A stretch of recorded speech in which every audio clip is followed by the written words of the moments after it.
This is the Reluctant Leader podcast, created because, through no fault of your own, you've become one. I'm your host, Mark Terrell, and I know how it feels when you're getting ground down by people issues, constantly firefighting and wondering how on earth you ended up here.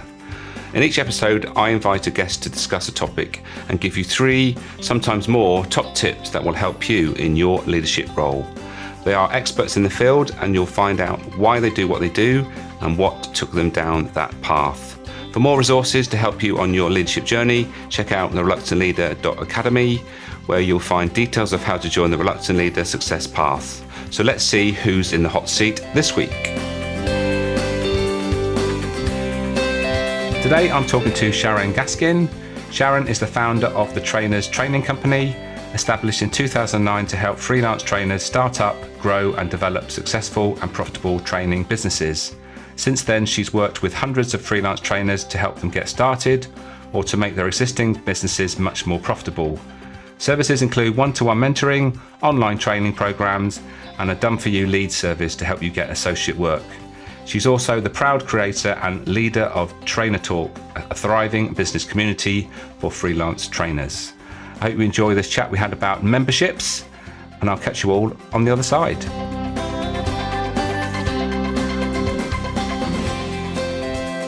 Sharon, welcome to the Reluctant Leader podcast. Hello, Mark. Really excited to be here.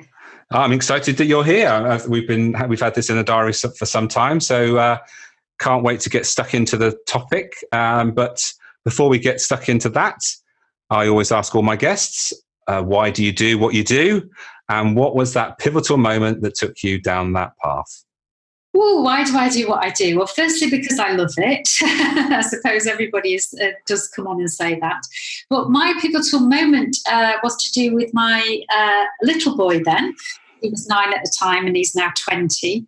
And basically, what happened was I had my own training business that was all going along really, really well. And then what happened, a couple of things. One, I was sort of being asked by various trainers in my network, how do you get to be a freelance trainer? You're really good at it and you've got loads of clients, so how do I get started? And that was kind of going along in the back of my mind. And while I was sort of doing this, I decided that I would go away and write a book. It was an ebook, still on the website, How to Launch a Training Business in 30 Days, in which I poured everything that I knew about how to be a freelance trainer and how to be a successful one. And then what happened, I stuck it on a website, on a one-page website, and didn't do anything with it because I wasn't sure whether anybody would really be that interested or indeed whether I could make any money from it. And that went on for about 6 months or so. And then my son, Ryan, who I said was 9 at the time, he was playing a lot of tennis and he was really good, still is. And the LTA got involved and said, oh, really, he needs to go up to the High Performance Centre at Edgbaston. So I said, oh, okay, that's great. We'll do that. And then I thought, oh, I need to pick him up from school every day at 12:30 and stay with him all afternoon and all evening, etc., etc. So I can't really be running my workshops around the country anymore. So perhaps I need to reinvent myself and work more from home and, from the internet. And round about 2009 was exactly the right time because then, everything was just getting started with online stuff and email marketing and all that kind of stuff. And so then I thought, oh, okay, I've got this website thing that I'm not doing anything with. Maybe I should do something with that. So that's what I did. So I closed my training business down. I gave a name to my one-page website, the Trainers Training Company, and dedicated myself to that business, which is helping freelance trainers to create successful businesses. And and that was it. So it was all about tennis that took you down this. Yeah.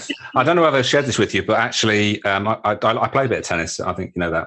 But I went for a trial to become a line judge once. Yeah.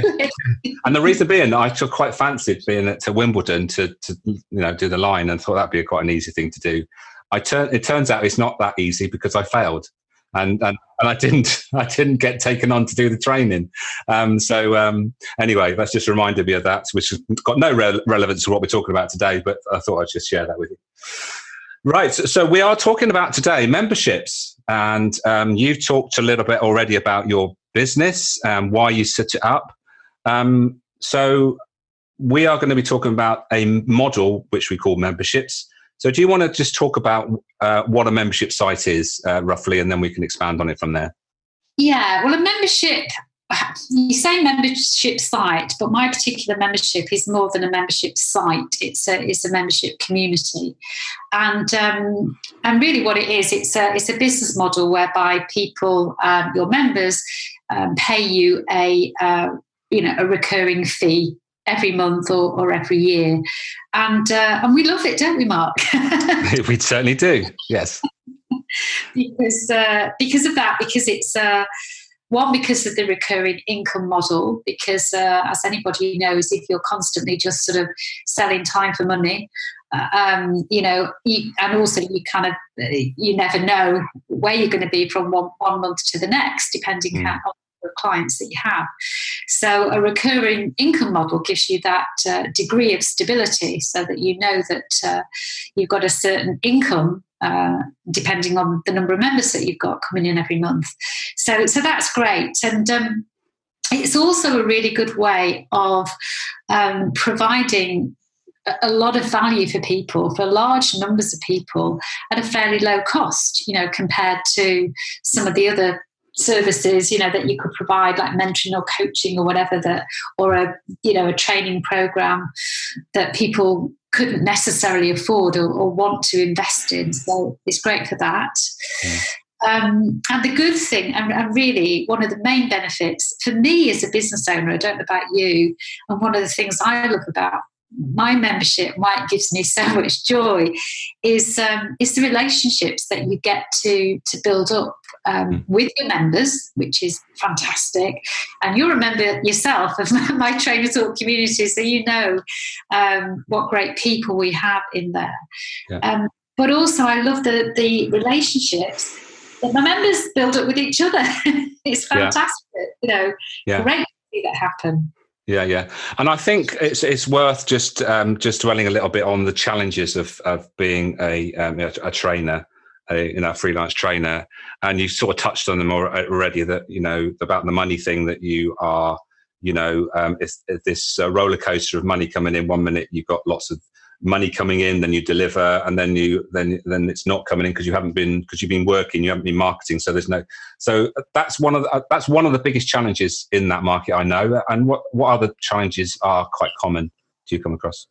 Well, I think you kind of touched on it there in a roundabout way, is that, in my opinion, most freelance trainers, they only do marketing when they haven't got any work, which is one of the things that I bang on about all the time in the programs that I do, because it's an absolute fundamental that, not just of, freelance training business, but any business, you have to be marketing all the time. You've got to be consistent, because if you're not, then that's what happens. You have these peaks and troughs. And anybody who says to me that, you know what it's like, it's feast and famine and all the rest of it, and I look at them and go, yeah, but I don't believe in that, because if you've got feast and famine, it's of your own making, because you haven't been marketing consistently. But it is funny, although I guess at the sort of intellectual level, most people know that, but getting them to do it is another matter. Yes, the big M thing, marketing. It's oh gosh, really? Yeah. Do I have to do that? Yeah, well, yeah, you do. You've got a business. You and I both.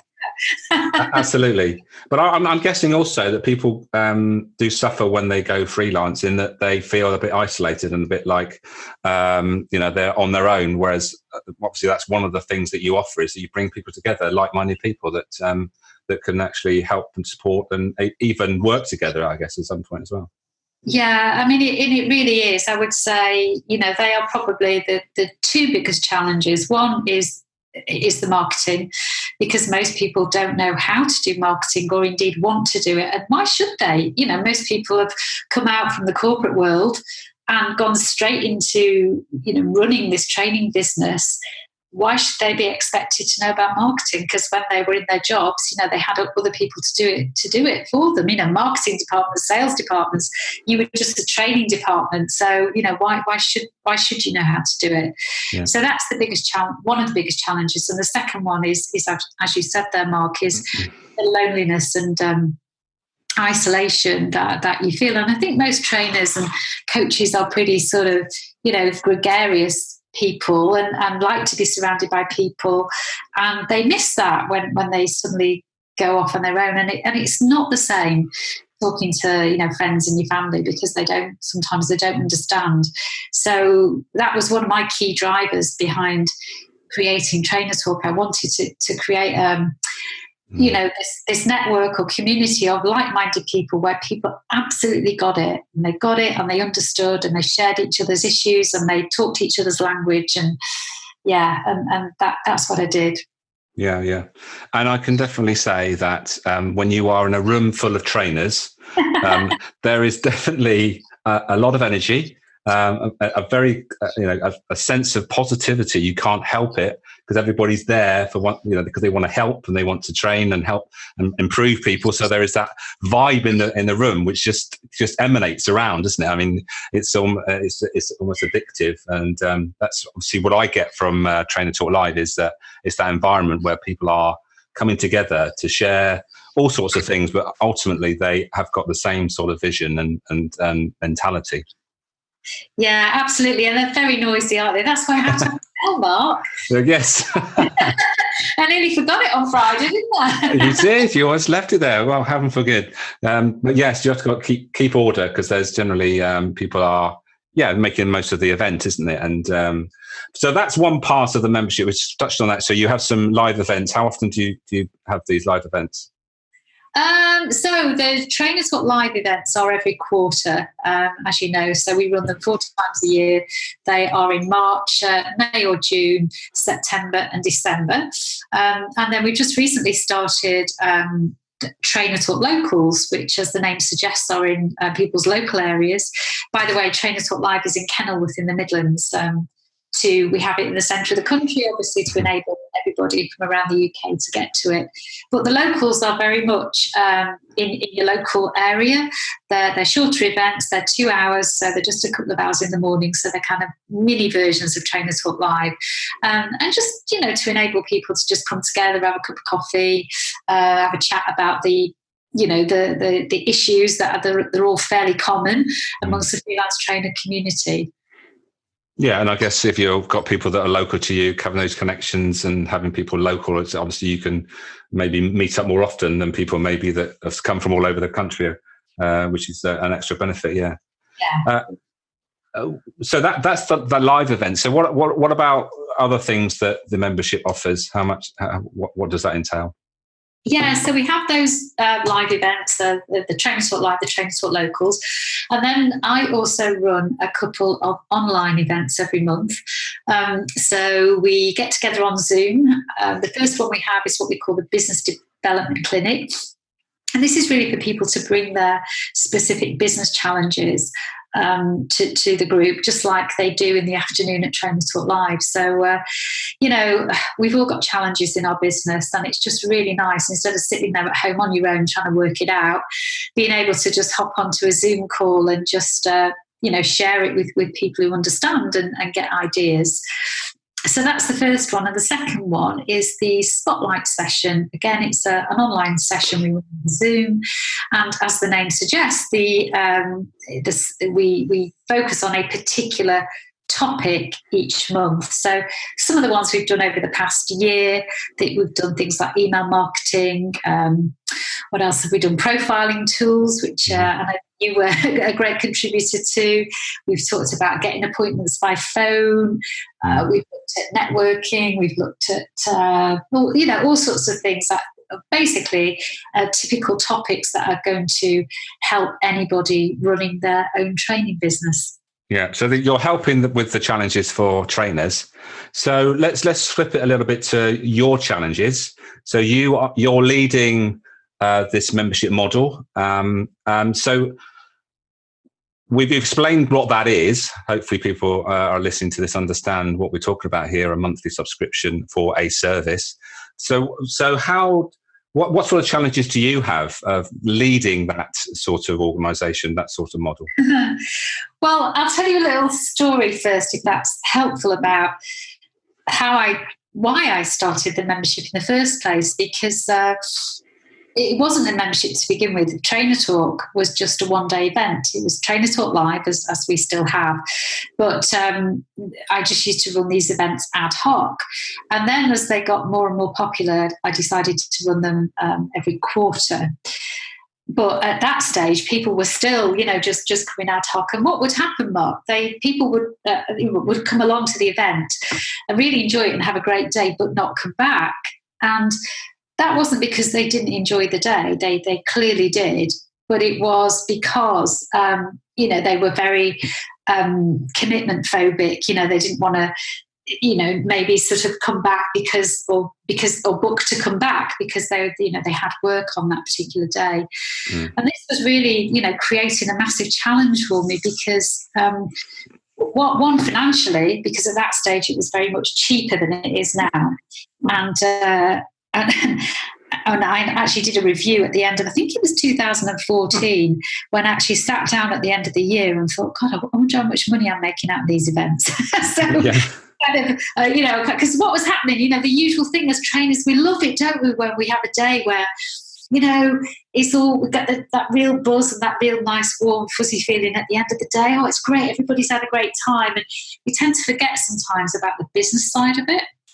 So I peeked under the covers and, to my horror, discovered that for all this work that I'd done, I'd made like £1,200 for the year. And I just thought, oh my God, something changed.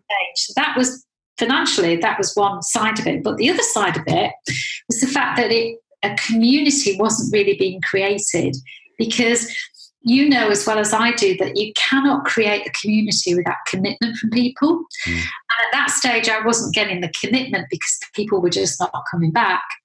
So I decided at the end of 2014 that I would, that's what I would do. I would turn it into a membership.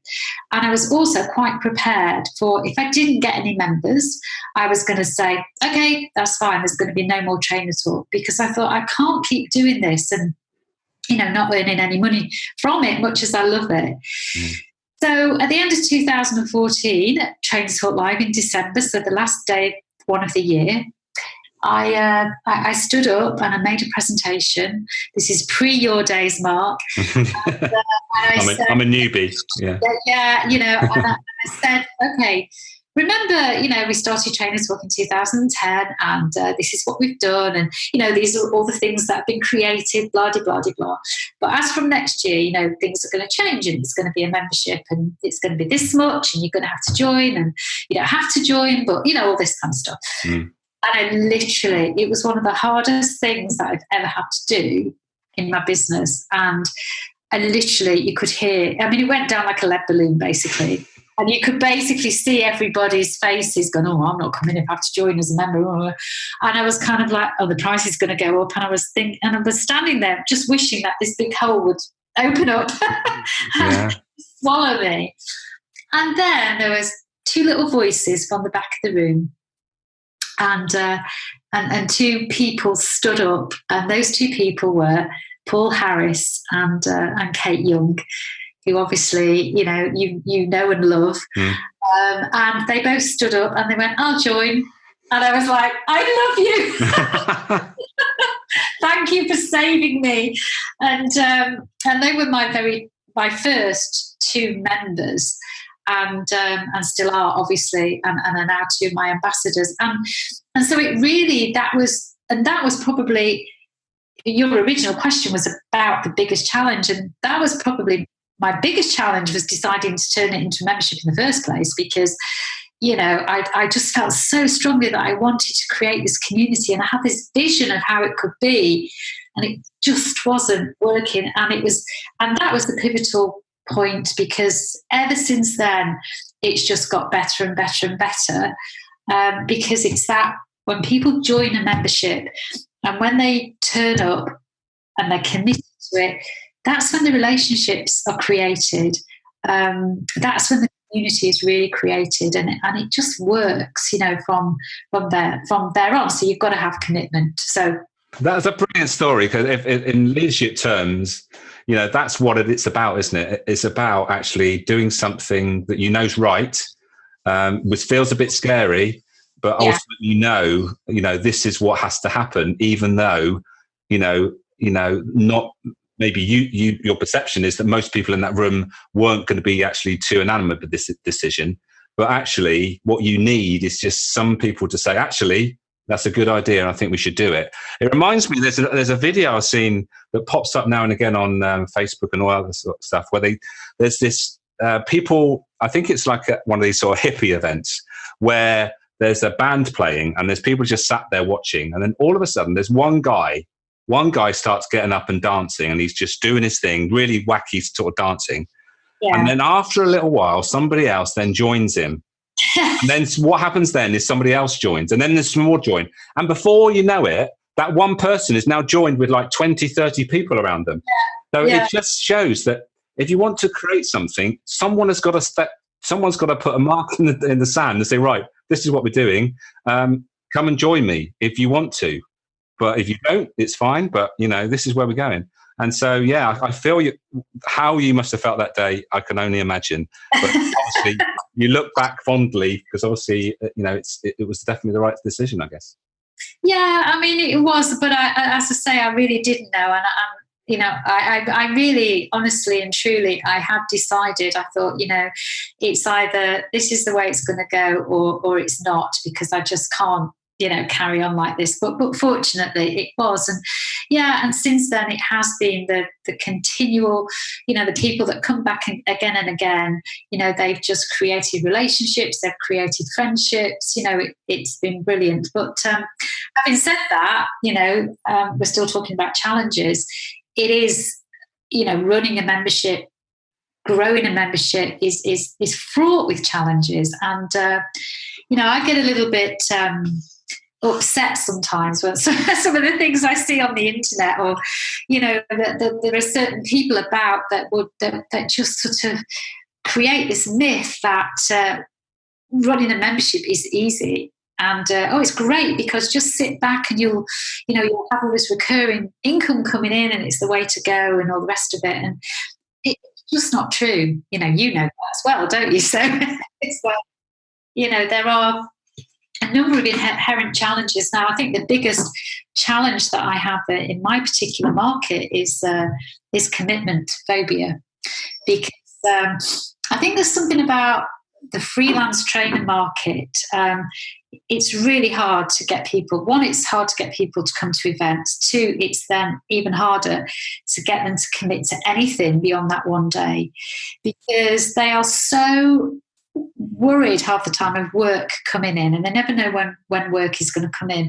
And there is this mindset of, I'll just kind of pencil it in. But if but I won't book, because if work comes along, then I won't do it. And that is really, really challenging. I found that. But having said that, what I have found, and what I've kind of reconciled myself to it, is that it takes it's about attracting the right kind of person to your membership, isn't it? And I think it's almost like I don't really want those people. I'm not bothered about those people, because what the people I do want are people like yourselves, Mark, like you, Mark, and like, most of my other members who go, do you know what? This is actually important, and I'm going to put this in my diary. And if work comes up, I'll just say I'm not available, because, and they just ring fence those days, whether it be Trainer Talk Lives or the locals or some of the online events or whatever. And they just make a commitment. And I think, yes, and sometimes it's all about maybe not having as many members, but having the right members that can make the difference. Yes, and it's that's so relevant, in that you want to attract people that are appreciative of the offer and then embrace it. Yes. I guess you don't really want to attract people that are what we call cherry pickers, the ones that put the best bits and don't really engage in the things that maybe are just as important, but they just don't recognize them as that. Cherry picking was something in my retail days was prevalent in that, you know, people would join, again, sort of like a membership site, and that you joined a symbol group like, you know, Spa and all those sort of things. That's basically what they are. But they'd only commit to what they saw as the best bits, and then they'll buy the things that weren't quite up to what they want. They'll buy them elsewhere. But actually, that just doesn't really strengthen the group. It just takes the strength away, and then it loses the impetus and the strength that bringing people together actually, you know, the benefits of that. So it's sad when that happens, but it's quite prevalent in a lot of areas of you know, business. But so yeah, I feel your pain. So what's your strategy around bringing new members in? Because I'm sure, as with everything, we know people will leave for many reasons. So I guess you have to keep bringing new people in. What's that strategy? How does that work for you? Well, I think there's a number of things that we do. I mean, when I first started, I didn't have a strategy. Let me tell you, it's kind of like, okay. Yeah. But I suppose I suppose looking at it now, the strategy are the live events. So Trainer Talk Live and Trainer Talk Local are really, you know, people can come to those events as a non-member.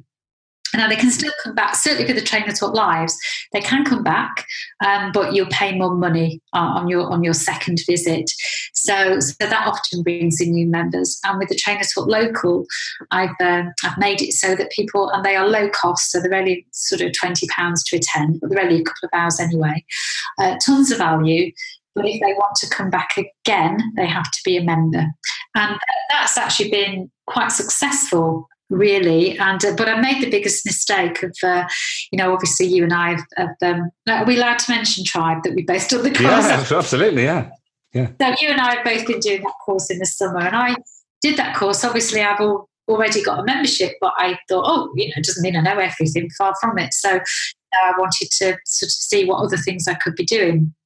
And obviously, one of the things I learned was about, you know, people have got to have a reason to join the membership. And obviously, Stu talks about open models as opposed to closed models and the benefits of each. And, you know, and I realised with the first number of Trainer Talk Locals that we ran in June had, you know, attracted fair numbers, you know, far more than I was expecting, to be honest, certainly the first two in Perth and Cambridge. And but nobody joined. And I was like thinking, and I thought, do you know what, Sharon, you've made the classic mistake here. You have to give it a reason. So, because you know what people will do, they go, oh, that was great. So, but, you know, but I'm not going to join till I need to, which may be the next Trainer Talk Local. Oh, but hang on, I can't do that one. So, maybe I'll go to the next one. Oh, I can't do that. And they keep putting it off. So I basically instigated like a very basic offer, almost, to my mind, a no-brainer.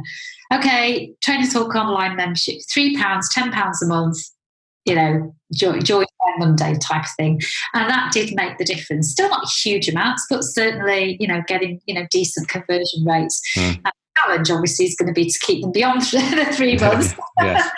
And there will be some that stay and some that leave. But certainly it did prove that you've got to give people a reason to join. Yeah. I think it's worth go back to that closed and open scenario just to explain to the listeners what that's about. What's the difference between a closed and open membership? Yeah, well, basically, an open model is one like mine. So it's open all the time, so you can join anytime you like.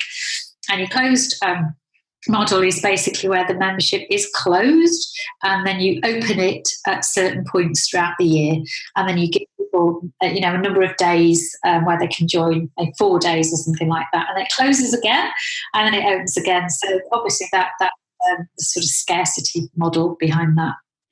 Yeah, and that's also for somebody that's maybe delivering a course, then that model might work better in that you can start it with a group of people, run them through it, and then, right, okay, that's finished, look for the next group of people. So for that scenario, that it works really well, doesn't it? Yeah, and I've completely forgotten about that, Mark. Thanks for reminding me. It's my other strategy that, again, I wasn't even really realising I was using. It's my course. So yeah, I run my own online program, 2 or 3 times a year. I did a almost like a sort of mini version of that in September. So I did how to launch a training business 30 days for the month of September. And then I do my 6-week online program 2 or 3 times a year. And then people do join as a result of that, because they come on the course, they get to know, like, and trust me, all that kind of stuff. And then they go, oh, I want to carry on with this. And then they join Trainer Talk quite often. Yeah. And I was going to ask you that, whether you still do some training. So it's pretty much all online now. It's all online. Yeah. All online. I love it. Yes.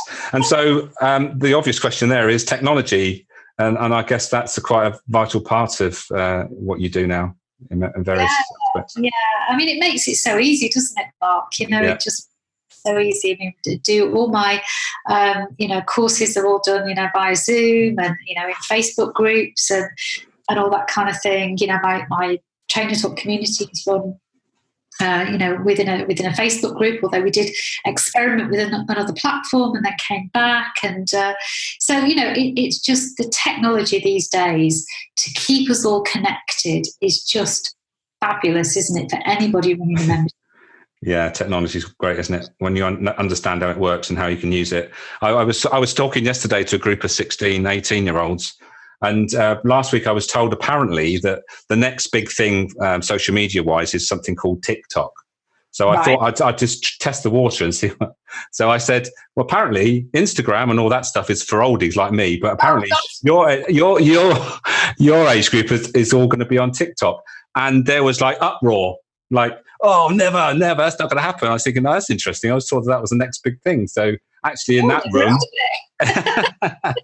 I know some people listen to think that I've just heard, like, what was that? Another platform? Oh my God. But yeah, that was my thought. So I thought I'd test it within this environment and see what happens. So who knows what TikTok's going to be, but I don't even want to go there at the moment. No. Technology, it's keeping up with it and actually embracing what's actually useful and making the most of it. Like, the Zooms and all that sort of stuff, which are really useful, and actually not getting too involved with stuff that really is not really useful. It can become a bit of a rabbit hole, can't it? It can. I mean, you just need to use it for what you need to use it for, I mean, I love, I've always liked Facebook. I know not everybody likes Facebook, but for me, as I say, we've had an experiment moving somewhere else, but I just find it easier to be on Facebook because everybody is pretty much, and also the Facebook Lives are just so easy to do, aren't they? It's just so easy to pop in, just communicate with your members anytime you want to, which is great. And for them, communicate with us, if they want to do that as well. Yeah, exactly. And not forgetting, obviously, the award ceremonies that you now conduct, which was worth sharing. Everybody looks forward to excitedly every week on a Tuesday to see if they won one. Yes. Come on, tell us what that's about before we wrap things up, because we're running out of time, unfortunately. Okay, well, that Trainer Talk Insider, as a result of the Tribe course, actually, we were talking about some retention strategies, and one of the strategies that we looked at was acknowledgement, and so I decided that, 2 strategies actually. One, communicating with your members more, and 2, acknowledgement. So I thought, I combine the 2.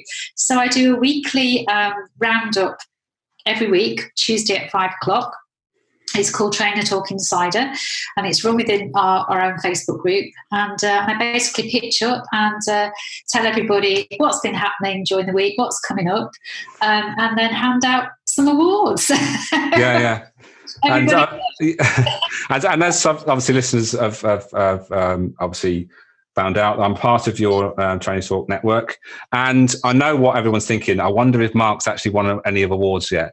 And sadly, to this point, not yet. I've not actually won an award, but who knows? I can only keep striving for that big moment where I'll recognise that something. I've no idea what it might be, but who knows? We'll see. Well, I tell you, I'll let you into a sneak preview of something, because not only do we do the weekly ones, but at the last Trainer Talk Live of the year, I'm going to do some special annual ones. So wow, okay, that's a bit of a teaser, isn't it? I will give you real prizes, not just virtual ones. So excellent. there you go. Well, there you go. There's a snip there from this podcast that nobody knew about until now. Knows about that. Yeah. Right. So as I mentioned, unfortunately, time is running away from us. And this is the point in the proceedings where I always ask my guests to leave us with 3 top tips. Oh, yeah, I know. I didn't. It was in the email. So, what would you think? So people have just been listening to what is a membership model. So what are your 3 top tips that if anyone was considering going down this route and leading a membership sort of organization, what would your top tips be for them to think about? Oh, top tips. Let me just have a think about this. So my top tip would be to obviously sort of make sure that your membership is just for a niched area, so it's not a membership for everybody. It's got to be for a certain group of people who will look at your membership and see the fact that you've got like-minded people and think, oh yeah, I get it, this is for me. So that would be the first one. The second one would be to, what would I say? The second one would be, would just sort of price it affordably. Now, affordably doesn't mean cheap, but price it affordably, because remember the idea is to reach, give high value low cost, to give people both monthly options and annual options. And the third one I would say is just kind of be realistic, with the sort of level of income that you're going to get from your membership, certainly to begin with, and just concentrate on attracting, instead of trying to get tons and tons of people into your membership, concentrate on getting the right people. Because one of the things I've noticed, although my membership, I'll be honest, has been quite slow to grow over the years, once people are in, they do tend to stay. And I think that is far more important to me, than having a membership with thousands and thousands of people in, and then they're kind of leaving every month. So, get the right kind of people in your membership, because if you have the right kind of people in your membership, it's going to be a better community for everybody, and then people get more value, and then they stay longer. Yeah, and I guess less hopefully less stress as well for you that's leading it, because they're pretty like-minded people, I guess. Yeah. And I'd just like to recognise that we spoke for about 35 minutes, and it took you 34 minutes to mention the niche word, which was which anybody that knows anything about Trainer Talk, it's something that comes up all the time, and you'll have to find out, if you want to find out more about what that is, then check out Trainer Talk and Trainer Talk Live, and the importance of that. So thank you, Sharon, for your time today. I've really enjoyed it. I hope you have too. I have. It's been great. Thank you for having me, Mark. And I will hopefully see you in real life very soon. Yeah, take care.